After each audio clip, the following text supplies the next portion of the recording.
You will not conquer the world until you have conquered yourself.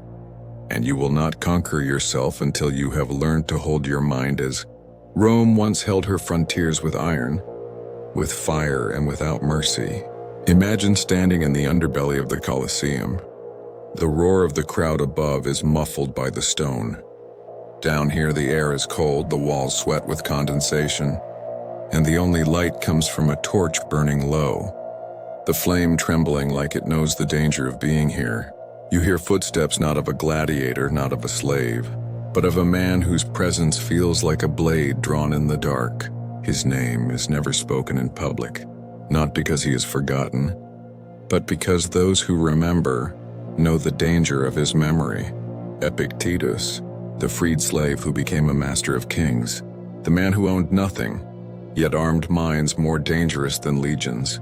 History tells you the clean version, a humble teacher, a philosopher in a worn cloak, speaking about virtue and peace. That's what they put in the school books. But what they won't tell you is that behind closed doors, under oil lamps that burned until dawn, Epictetus taught something else, something forbidden, something that was never meant to survive. We know this because Nero had his agents burn the scrolls. You see, after Rome's great fires, after the smoke had settled and the poor starved in the streets, Nero heard rumors, whispers that in a cramped room in Nicopolis, far from the marble palaces, a crippled philosopher was telling young men things that could not be allowed, codes that could make them untouchable by fear, immune to manipulation, free from every lever of control the state possessed. Nero knew power when he saw it, and he knew this was not the kind of power you put into the hands of common men. The imperial decree was simple. Every copy of Epictetus's private lectures would be seized and destroyed. And so they vanished, dozens of scrolls gone in smoke and ash. But what they couldn't erase was the oral chain, the living transmission. One student carried it to another, and one of those students would eventually advise a young, reluctant ruler named Marcus Aurelius. The public writings, you can still read the discourses. The Enchiridion, they are the surface. They are the polite mask. The deeper layer was whispered in smaller circles, where loyalty was proven and fear had been bled out of you. This layer was not about accepting your fate in the way modern self-help gurus talk. It was about weaponizing your mind so fate itself bent to your grip. Epictetus would start in silence. He would let the room sit in the weight of nothing, forcing the young men to feel the discomfort of their own restless thoughts. And then he would ask, "Who owns you?" Someone would say, "I own myself," and he would shake his head. "No, the man who can make you afraid owns you. The man who can make you angry owns you. The man who can make you beg owns you. You own nothing until you can walk into the emperor's chamber and fear. Nothing, not his power, not his wrath, not even his executioner." This is the part of Stoicism that gets buried, the part that treats the mind like a fortress under siege. Not a garden, not a temple, a fortress. Walls of discipline, gates of reason, towers of vigilance. Epictetus called it the Acropolis of the soul. And the first law of that fortress was this: never let your enemy choose the battlefield. If they can force you to fight on emotional ground, you are already defeated. Think about the world you live in now. Every headline is designed to drag you onto emotional terrain: outrage, fear, confusion. Every algorithm studies you like an ancient war engineer studying the weaknesses of a city wall. They know when you're vulnerable. They know what provokes you. They know how to make you react. And once you react, they own you. This is why Nero feared him. Epictetus was teaching men to break the levers. He was teaching them to not react. He was giving them the power to starve the empire of the one resource it could never do without their obedience. He would drill them with scenarios. Your family is taken. Your property seized. You are chained in the dungeon. What do you control? The answer was always the same: my mind. If they flinched, if they hesitated, if they reached for anything external, the lesson would start again. That's the discipline Rome's rulers wanted for themselves, but didn't want in the streets. And that's why the transmission became private, passed from teacher to ruler, sealed behind the palace walls, because a man who truly masters himself cannot be ruled. The irony? The same Rome that tried to erase this weaponized Stoicism used it to forge its most unshakable leaders. The emperors who learned from Epictetus or his lineage weren't calm in the way modern culture praises calm. They were calm like steel is calm, cold, unyielding, ready to cut. And in this underground current of Stoicism, the enemy was never the barbarian at the gates. The enemy was the weakness in your own defenses, the loose stone in your wall, the unlocked gate in your mind. Epictetus would tell his students, do not pray for lighter burdens. Forge yourself for heavier ones. Because pain was not the problem. Pain was the forge. If you could face pain without folding, face loss without despairing, face power without groveling, you became something the empire feared more than rebellion. You became ungovernable. The torch burns lower. The sound of the crowd above fades. You realize Epictetus isn't just speaking to those young men centuries ago. He's speaking to you now. In the age of noise, he's asking you, who owns you? And if your answer isn't forged in iron, you already know. If your fortress is built within, no army can breach it. But if your gates are in the hands of another, you are already conquered. Marcus Aurelius did not want to be emperor. That's the first thing you must understand. He was a scholar, a thinker, a man more at home with scrolls than swords. But the empire does not care what you want.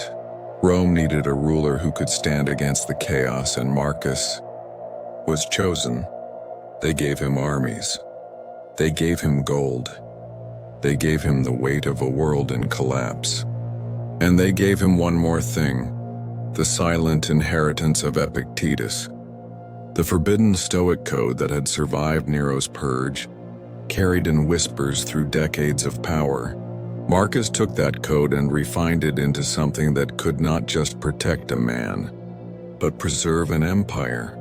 He called it, in his own private writings, the Inner Citadel. Picture it. Not a city of stone, but a fortress of thought. Walls made from discipline. A gate that opens only to reason. A keep in the center where no insult, no betrayal, no loss can touch you. This was not positive thinking. It was war architecture for the mind. The Inner Citadel was built in layers. The outer wall was perception control, the discipline to see the world without distortion. Not as you fear it, not as you wish it, but as it is. Because a ruler misled by his own emotions is a ruler already sabotaged. The second wall was desire control and cutting away every craving that could be exploited. They can bribe the man who craves gold. They can seduce the man who craves pleasure. But the man who desires only what is in his control is immune. The final wall, the innermost, was aversion control. To fear nothing that can be taken from you. Nothing that death itself can strip away. When you fear nothing, the chains fall off. Inside that citadel, Marcus could endure plagues, wars, betrayals, and not break. He could lose friends, territory, health, and remain whole. That's the strength you see in meditations. But the public doesn't see the other side, the weaponized side. Because here's the truth. The same discipline that makes you immune to control can be inverted to control others. Rome's inner circle understood this. They saw that if you can master perception, desire, and fear in yourself, you can map the same structure in the minds of your enemies. You can create false perceptions to guide their decisions. You can manipulate desires to lead them into traps. You can stoke aversions to make them run exactly where you want. The fortress became a mirror, and the empire began to use the Stoic code, not just to protect the ruler, but to engineer the masses. Fast forward to now. You live in an empire without marble columns, But the citadel still stands, only now you're on the outside. Modern systems use the same principles Marcus used on himself. Against you. If they cannot break your mind, they cannot own your life. And if they cannot own your life, you are no longer theirs to govern. You have crossed the threshold. You have stepped inside the citadel. Now the work changes. The first two stages. Epictetus's unburned code, Marcus's layered fortress, and we're about seeing. This stage is about becoming. The world you walk in now is not neutral ground. It is a battlefield without banners. Every street, every screen, every conversation is a field where ideas clash, where levers are pulled, where the weak are harvested. And if you do not carry the discipline of the ancient code in your bloodstream, you will be bent, not in the obvious way of chains and prisons, but in the silent curve of your own thoughts. Here is the truth they never told you. Sovereignty is not a feeling. It is not confidence. It is not believing in yourself. Sovereignty is the practiced ability to choose every thought, every word, every action, without external command, and to keep that ability in the middle of chaos, pain, and loss. The ancients called this autarkia, self-rule, not self-expression, not self-indulgence, self-rule, and the price of it is everything you cling to that makes you easy to move. So we strip it. First, emotional independence. They will try to bait you through outrage, insult, humiliation. The moment you react, the chain goes on your neck. So you train yourself to pause, not with passivity, but with lethal stillness. You watch the bait without touching it. You speak when you choose, not when you are triggered. Second, material detachment. They will threaten what you own. They will dangle what you don't have. To rule yourself, you must be prepared to lose anything external. Wealth, comfort, even reputation, without your inner walls crumbling. This doesn't mean you despise these things. It means you never let them sit at the root of your stability. Third, identity mastery. They will label you, praise you, condemn you to make you play the role they cast. You are not the role. You are the actor who can step out of any role without losing yourself. The emperor in the purple robe and the slave in chains are the same in the citadel. This stripping process is not pleasant.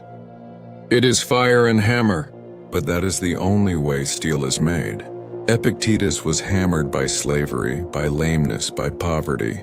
Marcus was hammered by plague, by war, by betrayal. And yet they ruled, and not because fate was kind, but because they were harder than fate. Now you must turn the forge on yourself. The exercises are simple. The simplicity is what makes them brutal. Wake and face a cold dawn, and before you eat, before you speak, stand in silence for 3 minutes and audit your mind. Every thought that comes, and ask, did I choose this? Or was it planted? Every desire, ask, do I command this? Or does it command me? If the answer is not yours, strip it. Throughout the day, when insulted, thank the insulter, not sarcastically, but as a craftsman thanks the stone that sharpens his blade. When tempted, delay, and not for hours, but for a breath and then another, until you own the act rather than the act owning you. When afraid, step forward a single pace. You do not need to be fearless. You need only to prove in the moment that fear does not hold the reins. Do this long enough, and something happens that no law, no army, no algorithm can reverse. You stop being a resource. You are no longer fuel for their outrage cycles, no longer a product in their markets of craving, no longer a vote swayed by the shadow play of fear.